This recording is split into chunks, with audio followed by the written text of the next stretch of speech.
Mr. Speaker, Vice President Cheney, members of Congress, members of the Supreme Court and Diplomatic Corps, distinguished guests and fellow citizens.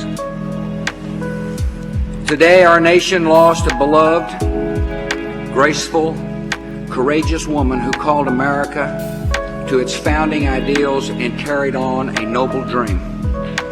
Tonight, we are comforted by the hope of a glad reunion with the husband who was taken so long ago, and we are grateful for the good life of Coretta Scott King.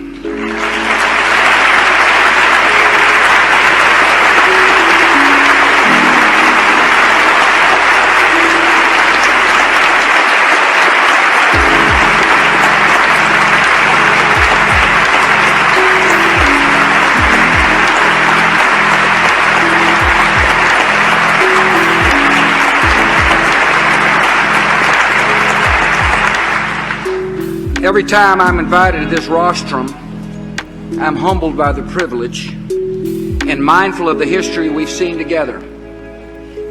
We have gathered under this Capitol dome in moments of national mourning and national achievement. We have served America through one of the most consequential periods of our history, and it has been my honor to serve with you. In a system of two parties, two chambers, and two elected branches, there will always be differences and debate. But even tough debates can be conducted in a civil tone, and our differences cannot be allowed to harden into anger.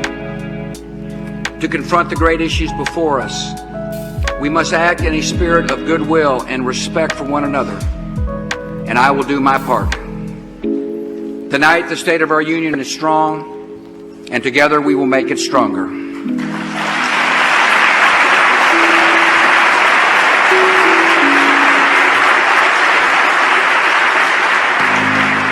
In this decisive year, you and I will make choices that determine both the future and the character of our country. We will choose to act confidently in pursuing the enemies of freedom, or retreat from our duties in the hope of an easier life. We will choose to build our prosperity by leading the world economy, or shut ourselves off from trade and opportunity. In a complex and challenging time, the road of isolationism and protectionism may seem broad and inviting, yet it ends in danger and decline. The only way to protect our people, the only way to secure the peace, the only way to control our destiny is by our leadership, so the United States of America will continue to lead.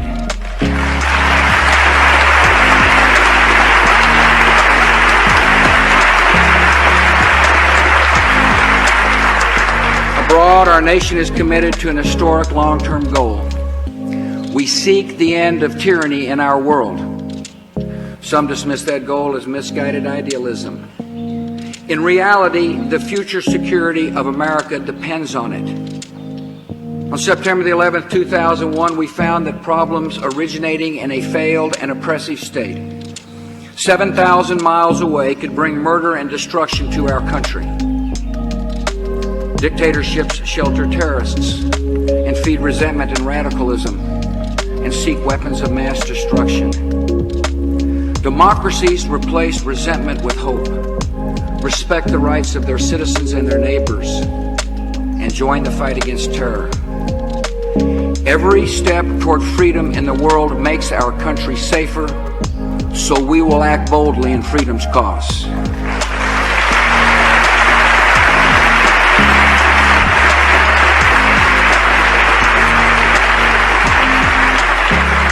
Far from being a hopeless dream, the advance of freedom is the great story of our time. In 1945, there were about 24 lonely democracies in the world. Today, there are 122. And we're writing a new chapter in the story of self-government, with women lining up to vote in Afghanistan, and millions of Iraqis marking their liberty with purple ink, and men and women from Lebanon to Egypt debating the rights of individuals and the necessity of freedom. At the start of 2006, more than half the people of our world live in democratic nations. we do not forget the other half. In places like Syria and Burma, Zimbabwe, North Korea, and Iran, because the demands of justice and the peace of this world require their freedom as well.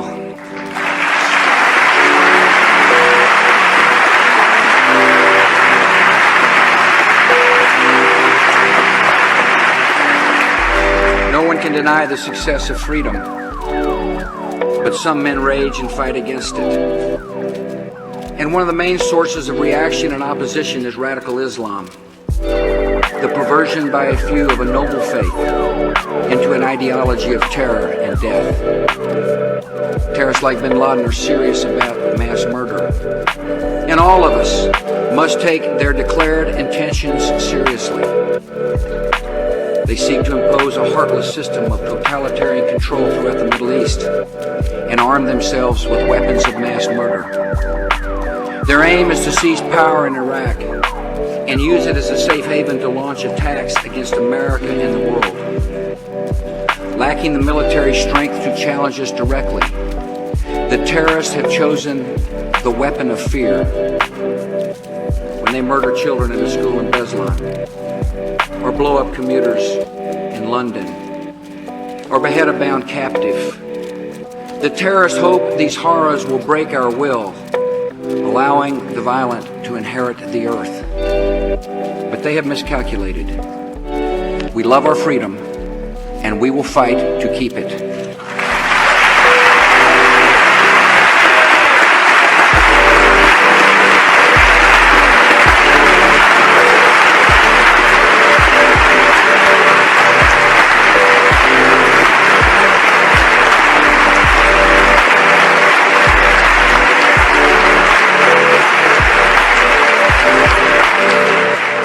In a time of testing, we cannot find security by abandoning our commitments and retreating within our borders. If we were to leave these vicious attackers alone, they would not leave us alone. They would simply move the battlefield to our own shores. There is no peace in retreat, and there is no honor in retreat. By allowing radical Islam to work its will, by leaving an assaulted world to fend for itself, we would signal to all that we no longer believe in our own ideals or even in our own courage. But our enemies and our friends can be certain. The United States will not retreat from the world, and we will never surrender to evil.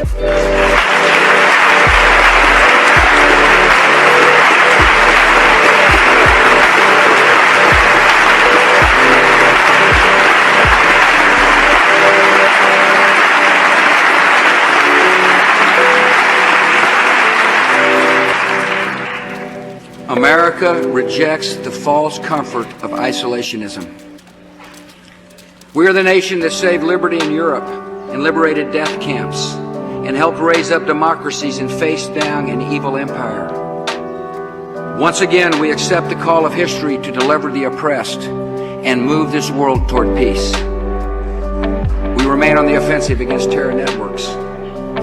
We have killed or captured many of their leaders. For the others, their day will come. We remain on the offensive in Afghanistan, where a fine president and a national assembly are fighting terror while building the institutions of a new democracy. We're on the offensive in Iraq with a clear plan for victory. First, we're helping Iraqis build an inclusive government so that old resentments will be eased and the insurgency will be marginalized.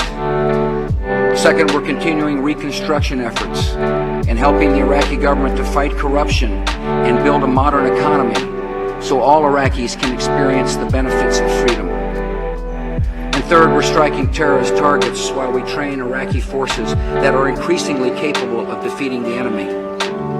Iraqis are showing their courage every day, and we are proud to be their allies in the cause of freedom.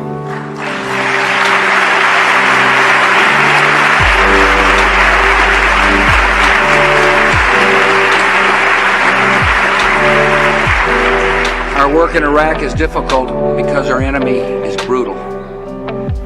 But that brutality has not stopped the dramatic progress of a new democracy.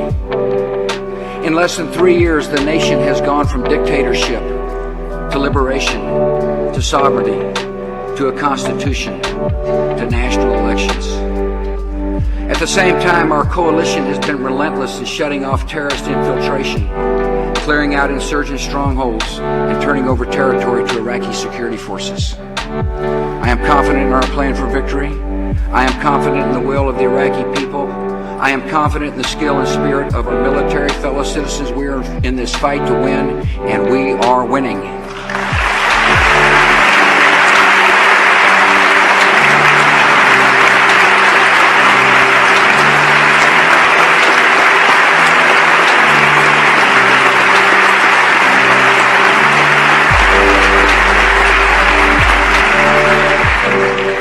The road of victory is the road that will take our troops home. As we make progress on the ground and Iraqi forces increasingly take the lead, we should be able to further decrease our troop levels. But those decisions will be made by our military commanders, not by politicians in Washington, D.C.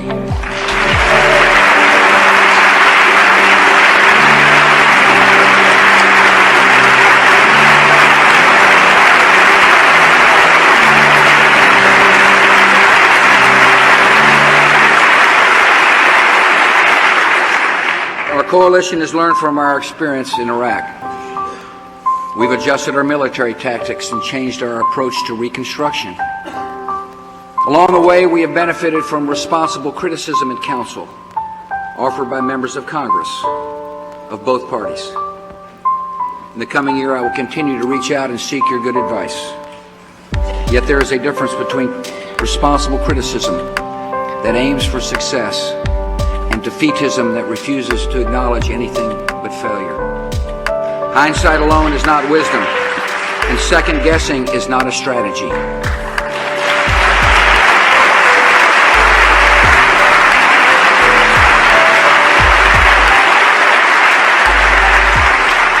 With so much in the balance, those of us in public office have a duty to speak with candor.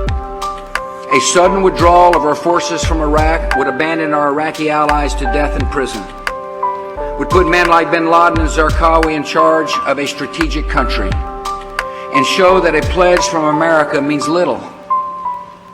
Members of Congress, however we feel about the decisions and debates of the past, our nation has only one option. We must keep our word, defeat our enemies, and stand behind the American military in this vital mission.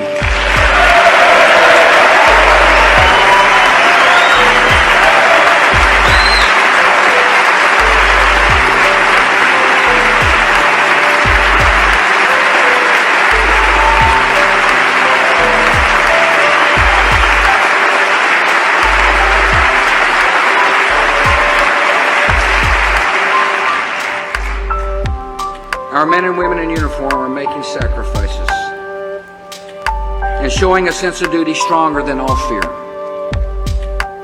They know what it's like to fight house to house in a maze of streets, to wear heavy gear in the desert heat, to see a comrade killed by a roadside bomb. And those who know the costs also know the stakes. Marine Staff Sergeant Dan Clay was killed last month fighting in Fallujah. He left behind a letter to his family, but his words could just as well be addressed to every American. Here's what Dan wrote. I know what honor is. It has been an honor to protect and serve all of you. I faced death with the secure knowledge that you would not have to. Never falter.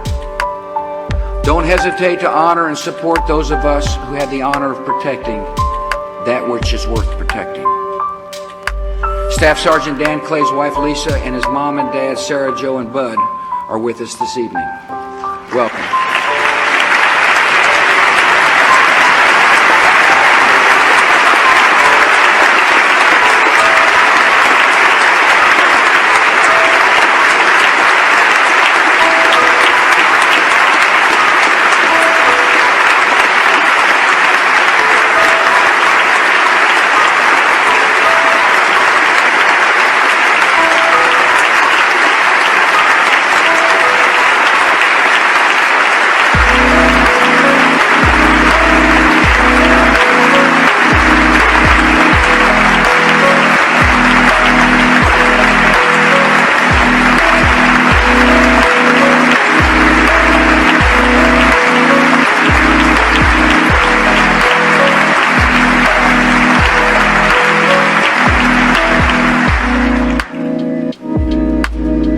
nation is grateful to the fallen who live in the memory of our country. We're grateful to all who volunteered to wear our nation's uniform. And as we honor our brave troops, let us never forget the sacrifices of America's military families.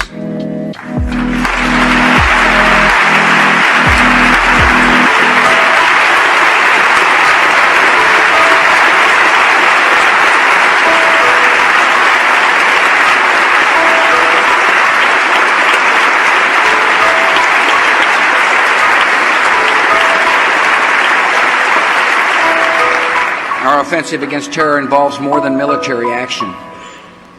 Ultimately, the only way to defeat the terrorists is to defeat their dark vision of hatred and fear by offering the hopeful alternative of political freedom and peaceful change. So the United States of America supports democratic reform across the broader Middle East. Elections are vital, but they are only the beginning. Raising up a democracy requires the rule of law, protection of minorities, and strong, accountable institutions that last longer than a single vote.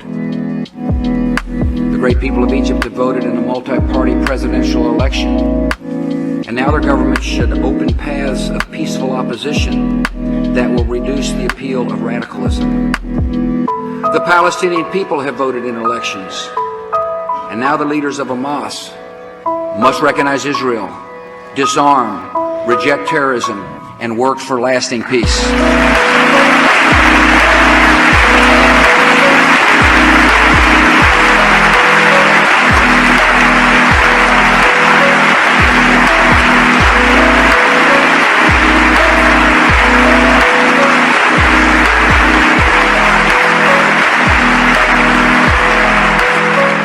Saudi Arabia has taken the first steps of reform. Now it can offer its people a better future by pressing forward with those efforts. Democracies in the Middle East will not look like our own because they will reflect the traditions of their own citizens. Yet liberty is the future of every nation in the Middle East because liberty is the right and hope of all humanity.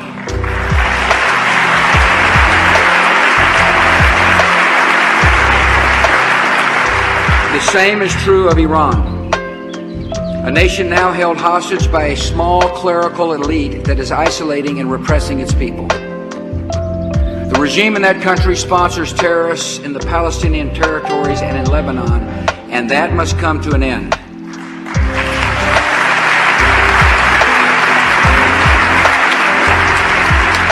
The Iranian government is defying the world with its nuclear ambitions, and the nations of the world must not permit the Iranian regime to gain nuclear weapons.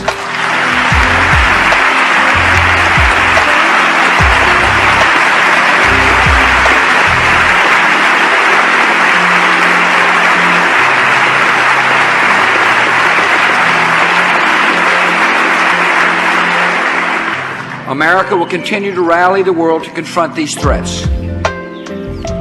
Tonight, let me speak directly to the citizens of Iran.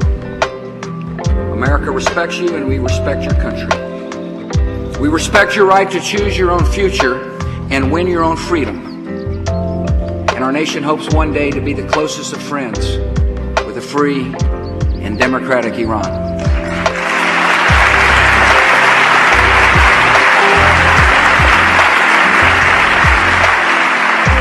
To overcome dangers in our world, we must also take the offensive by encouraging economic progress and fighting disease and spreading hope in hopeless lands. Isolationism would not only tie our hands in fighting enemies, it would keep us from helping our friends in desperate need. We show compassion abroad because Americans believe in the God-given dignity and worth of a villager with HIV/AIDS, or an infant with malaria, or a refugee fleeing genocide, or a young girl sold into slavery. We also show compassion abroad because regions overwhelmed by poverty, corruption, and despair are sources of terrorism and organized crime and human trafficking and the drug trade. In recent years, you and I have taken unprecedented action to fight AIDS and malaria, expand the education of girls, and reward developing nations that are moving forward with economic and political reform. For people everywhere, the United States is a partner for a better life. Shortchanging these efforts would increase the suffering and chaos of our world, undercut our long-term security, and dull the conscience of our country. I urge members of Congress to serve the interests of America by showing the compassion of America. Our country must also remain on the offensive against terrorism here at home. The enemy has not lost the desire or capability to attack us. Fortunately, this nation has superb professionals in law enforcement, intelligence, the military, and homeland security. These men and women are dedicating their lives to protecting us all, and they deserve our support and our thanks.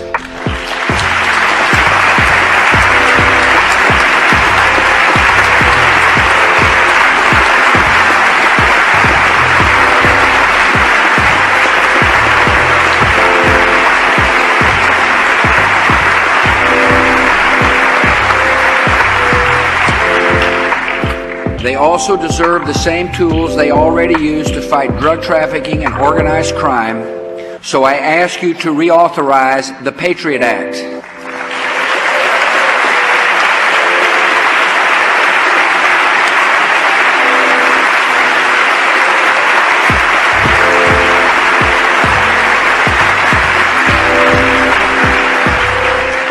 It is said that prior to the attacks of September the 11th, our government failed to connect the dots of the conspiracy. We now know that two of the hijackers in the United States placed telephone calls to Al-Qaeda operatives overseas. But we did not know about their plans until it was too late. So to prevent another attack, based on authority given to me by the Constitution and by statute, I have authorized a terrorist surveillance program to aggressively pursue the international communications of suspected Al-Qaeda operatives and affiliates to and from America. Previous presidents have used the same constitutional authority I have, and federal courts have approved the use of that authority. Appropriate members of Congress have been kept informed. The terrorist surveillance program has helped prevent terrorist attacks. It remains essential to the security of America. If there are people inside our country who are talking with Al-Qaeda, we want to know about it, because we will not sit back and wait to be hit again.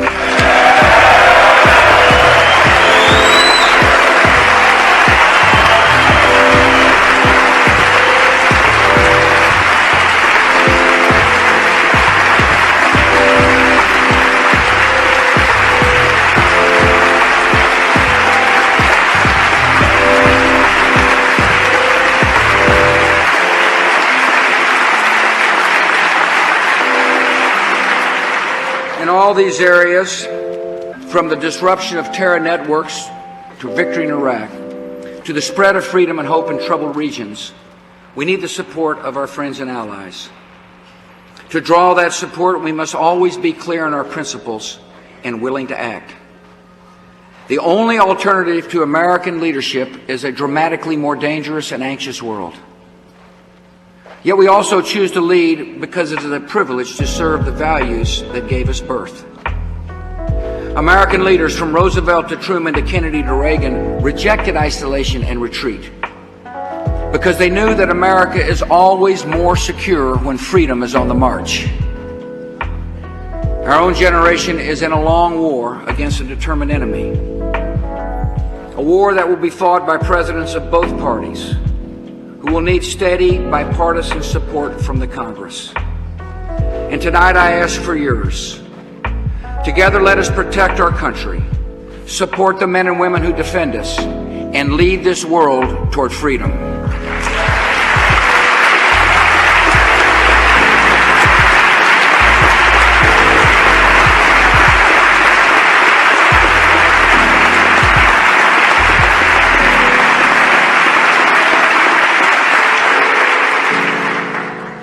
Here at home, America also has a great opportunity.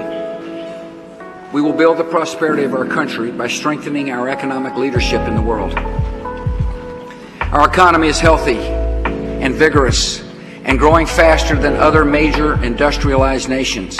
In the last 2.5 years, America has created 4.6 million new jobs, more than Japan and the European Union combined.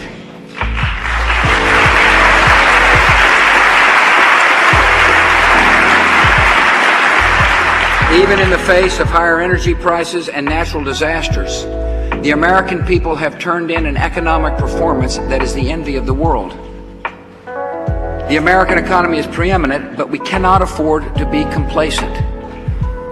In a dynamic world economy, we are seeing new competitors like China and India, and this creates uncertainty, which makes it easier to feed people's fears.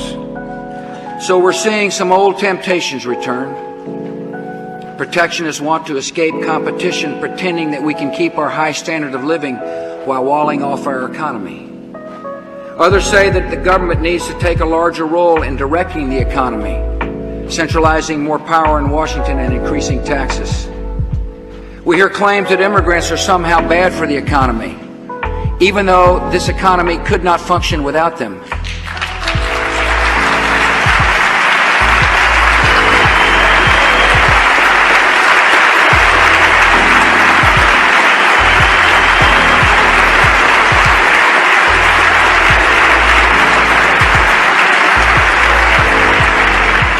All these are forms of economic retreat, and they lead in the same direction, toward a stagnant and second-rate economy.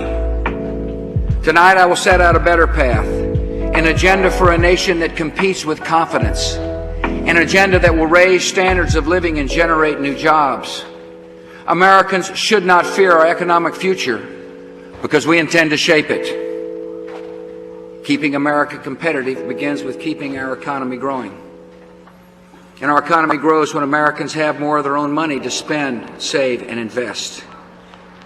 In the last 5 years, the tax relief you passed has left $880 billion in the hands of American workers, investors, small businesses, and families. And they have used it to help produce more than 4 years of uninterrupted economic growth.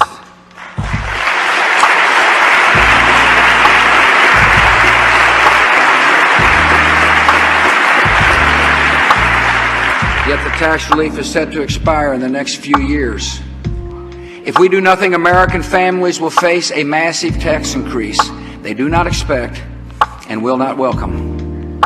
Because America needs more than a temporary expansion, we need more than temporary tax relief. I urge the Congress to act responsibly and make the tax cuts permanent.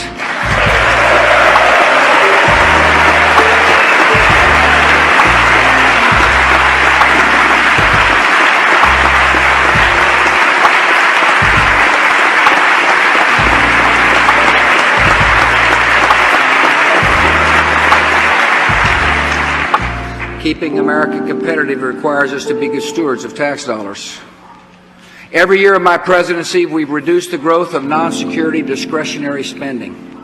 And last year, you passed bills that cut this spending. This year, my budget will cut it again and reduce or eliminate more than 140 programs that are performing poorly or not fulfilling essential priorities.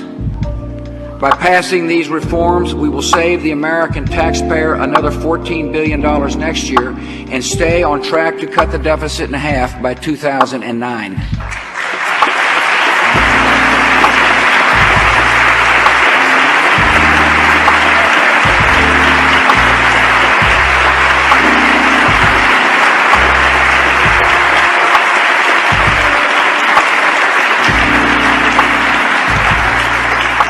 I am pleased that members of Congress are working on earmark reform because the federal budget has too many special interest projects.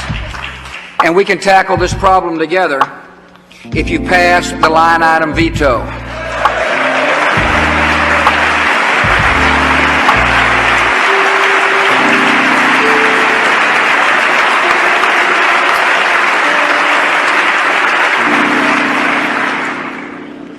We must also confront the larger challenge of mandatory spending or entitlements.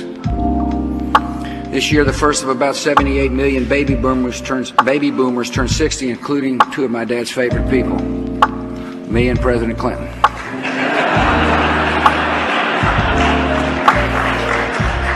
This milestone is more than a personal crisis. It is a national challenge. The retirement of the baby boom generation will put unprecedented strains on the federal government. By 2030, spending for Social Security, Medicare, and Medicaid alone will be almost 60% of the entire federal budget. And that will present future Congresses with impossible choices: staggering tax increases, immense deficits, or deep cuts in every category of spending. Congress did not act last year on my proposal to save Social Security.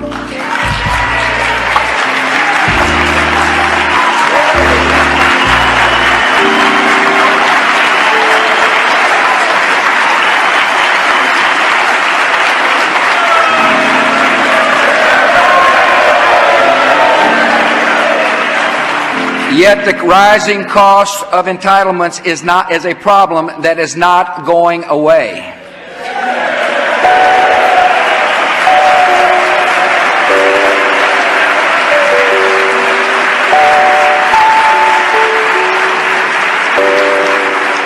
And every year we fail to act, the situation gets worse. So tonight I ask you to join me in creating a commission to examine the full impact of baby boom retirements on Social Security, Medicare, and Medicaid. This commission should include members of Congress of both parties and offer bipartisan solutions. We need to put aside partisan politics and work together and get this problem solved.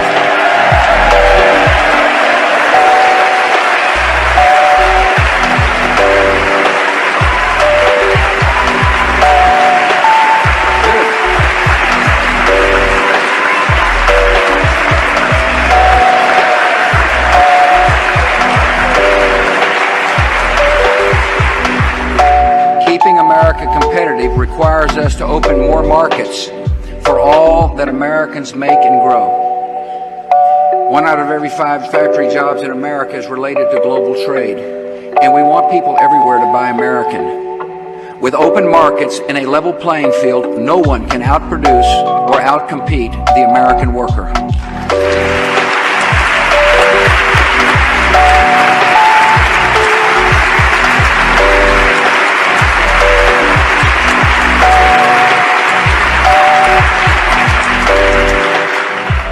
Keeping America competitive requires an immigration system that upholds our laws, reflects our values, and serves the interests of our economy.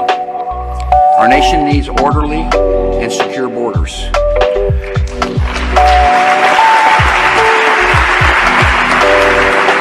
To meet this goal, we must have stronger immigration enforcement and border protection.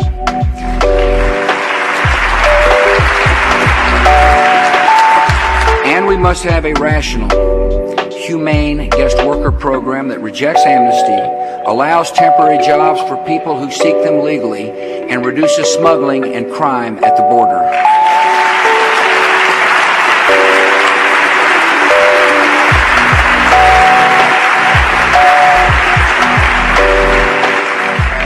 Keeping America competitive requires affordable health care.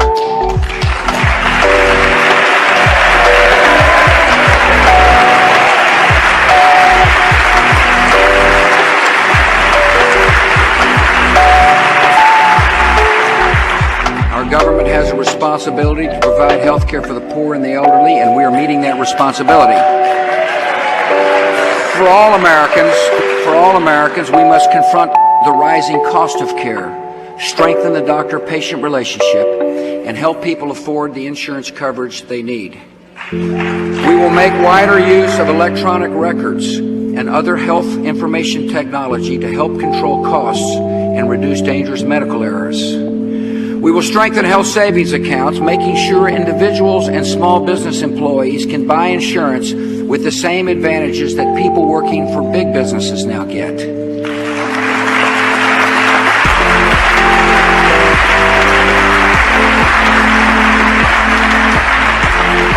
We will do more to make this coverage portable so workers can switch jobs without having to worry about losing their health insurance.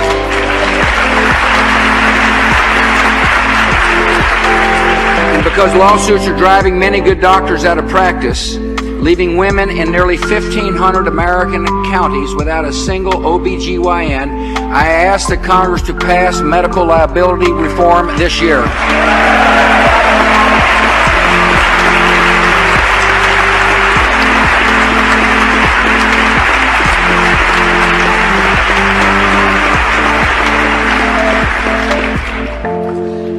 Keeping America competitive requires affordable energy. And here we have a serious problem. America is addicted to oil, which is often imported from unstable parts of the world. The best way to break this addiction is through technology.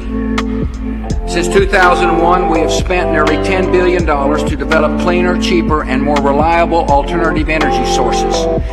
And we are on the threshold of incredible advances. So tonight I announce the Advanced Energy Initiative, a 22% increase in clean energy research at the Department of Energy to push for breakthroughs in two vital areas. To change how we power our homes and offices, we will invest more in zero-emission coal-fired plants, revolutionary solar and wind technologies, and clean, safe nuclear energy.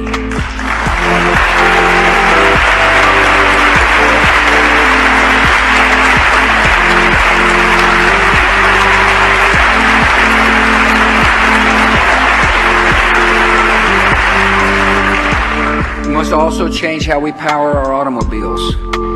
We will increase our research in better batteries for hybrid and electric cars and in pollution-free cars that run on hydrogen. We will also fund additional research in cutting-edge methods of producing ethanol, not just from corn, but from wood chips and stalks or switchgrass. Our goal is to make this new kind of ethanol practical and competitive within 6 years.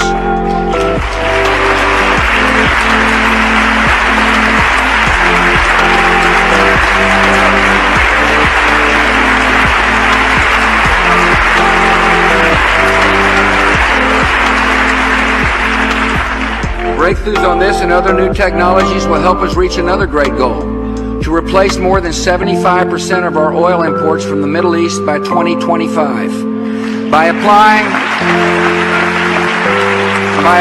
the talent and technology of America, this country can dramatically improve our environment, move beyond a petroleum-based economy, and make our dependence on Middle Eastern oil a thing of the past.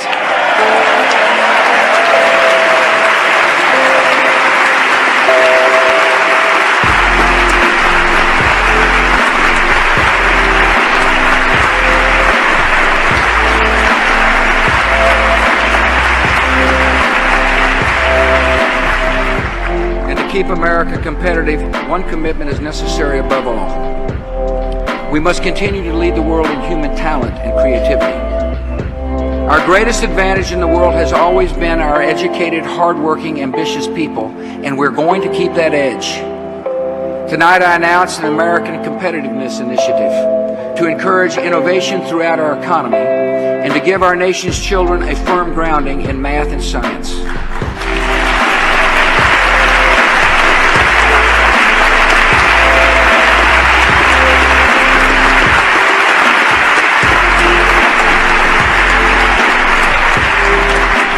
First, I propose to double the federal commitment to the most critical basic research programs in the physical sciences over the next 10 years.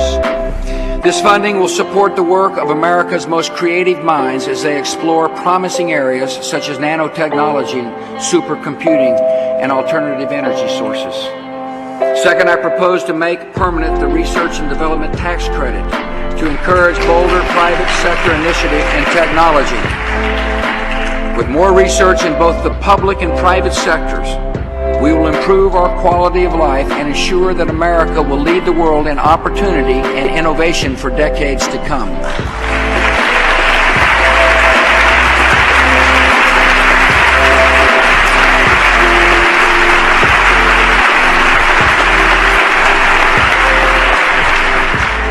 Third, we need to encourage children to take more math and science, to make sure those courses are rigorous enough to compete with other nations.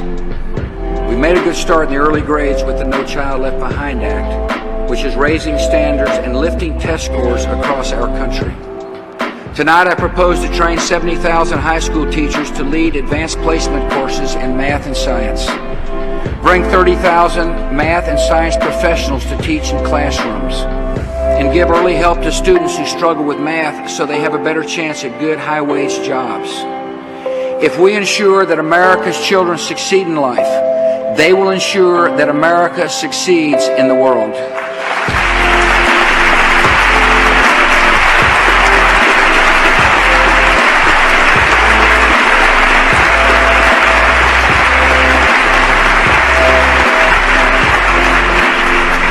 Preparing our nation to compete in the world is a goal that all of us can share. I urge you to support the American Competitiveness Initiative, and together we will show the world what the American people can achieve. America is a great force for freedom and prosperity. Yet our greatness is not measured in power or luxuries, but by who we are and how we treat one another. So we strive to be a compassionate, decent, hopeful society. In recent years, America has become a more hopeful nation. Violent crime rates have fallen to their lowest levels since the 1970s. Welfare cases have dropped by more than half over the past decade. Drug use among youth is down 19% since 2001. There are fewer abortions in America than at any point in the last 3 decades. And the number of children born to teenage mothers has been falling for a dozen years in a row.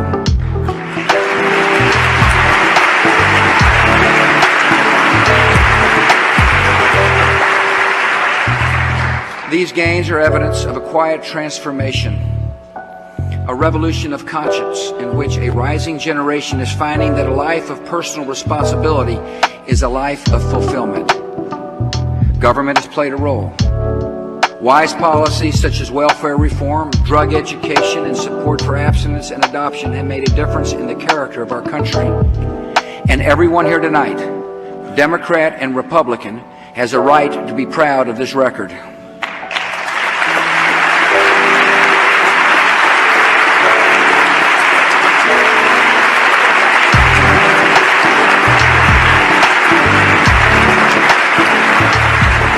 Yet many Americans, especially parents, still have deep concerns about the direction of our culture and the health of our most basic institutions.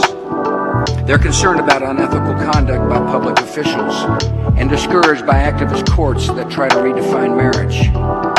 They worry about children in our society who need direction and love, and about fellow citizens still displaced by natural disaster, and about suffering caused by treatable diseases. As we look at these challenges, we must never give in to the belief that America is in decline or that our culture is doomed to unravel. The American people know better than that. We have proven the pessimists wrong before, and we will do it again.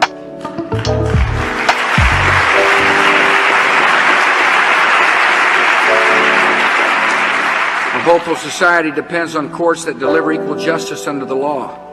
The Supreme Court now has 2 superb new members on its bench, Chief Justice John Roberts and Justice Sam Alito.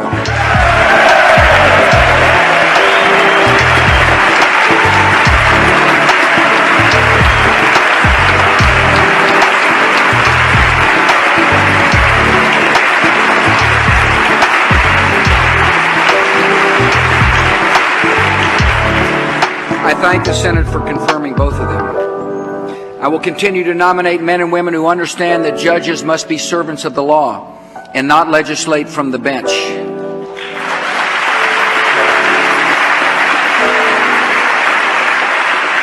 Today marks the official retirement of a very special American. For 24 years of faithful service to our nation, the United States is grateful to Justice Sandra Day O'Connor.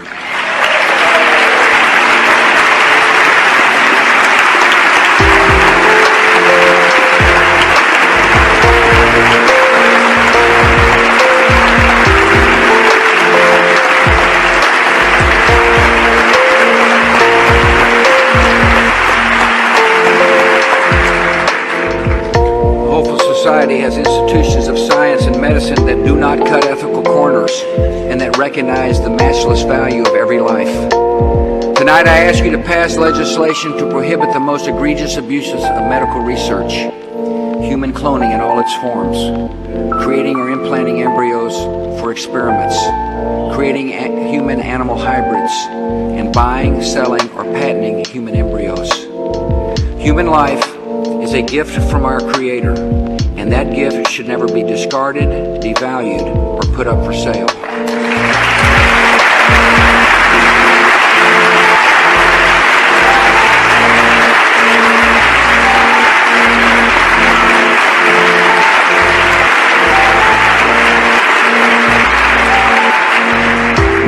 A hopeful society expects elected officials to uphold the public trust. Honorable people in both parties are working on reforms to strengthen the ethical standards of Washington. I support your efforts. Each of us has made a pledge to be worthy of public responsibility, and that is a pledge we must never forget, never dismiss, and never betray.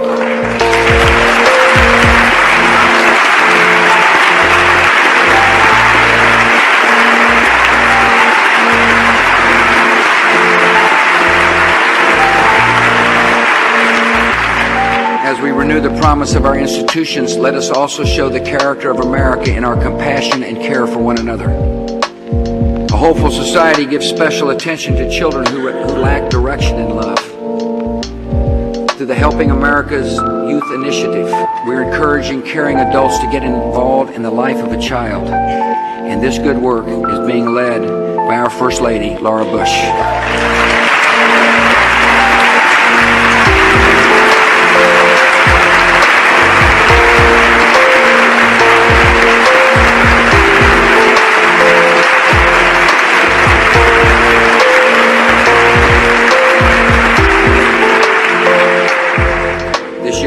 Resources to encourage young people to stay in school, so more of America's youth can raise their sights and achieve their dreams. A hopeful society comes to the aid of fellow citizens in times of suffering and emergency and stays at it until they're back on their feet. So far, the federal government has committed $85 billion to the people of the Gulf Coast and New Orleans. We're removing debris and repairing highways and rebuilding stronger levees.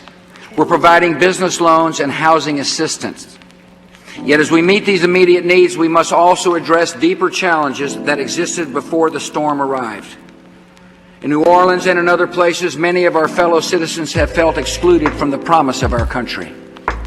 The answer is not only temporary relief, but schools that teach every child, and job skills that bring upward mobility, and more opportunities to own a home and start a business.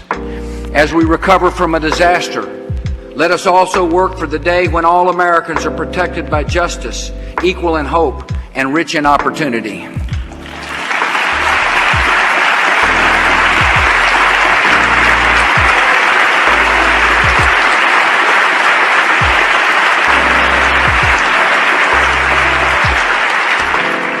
A hopeful society acts boldly to fight diseases like HIV/AIDS, which can be prevented and treated and defeated. More than 1 million Americans live with HIV, and half of all AIDS cases occur among African Americans. I ask Congress to reform and reauthorize the Ryan White Act and provide new funding to states so we end the waiting list for AIDS medicines in America.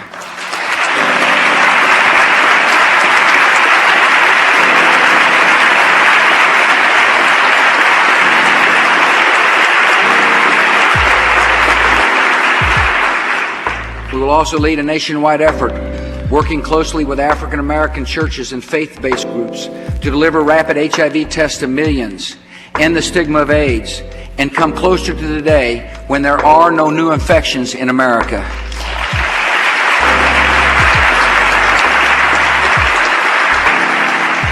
Fellow citizens, we've been called to leadership in a period of consequence. We've entered a great ideological conflict we did nothing to invite. We see great changes in science and commerce that will influence all our lives. Sometimes it can seem that history is turning in a wide arc toward an unknown shore. Yet the destination of history is determined by human action, and every great movement of history comes to a point of choosing. Lincoln could have accepted peace at the cost of disunity and continued slavery.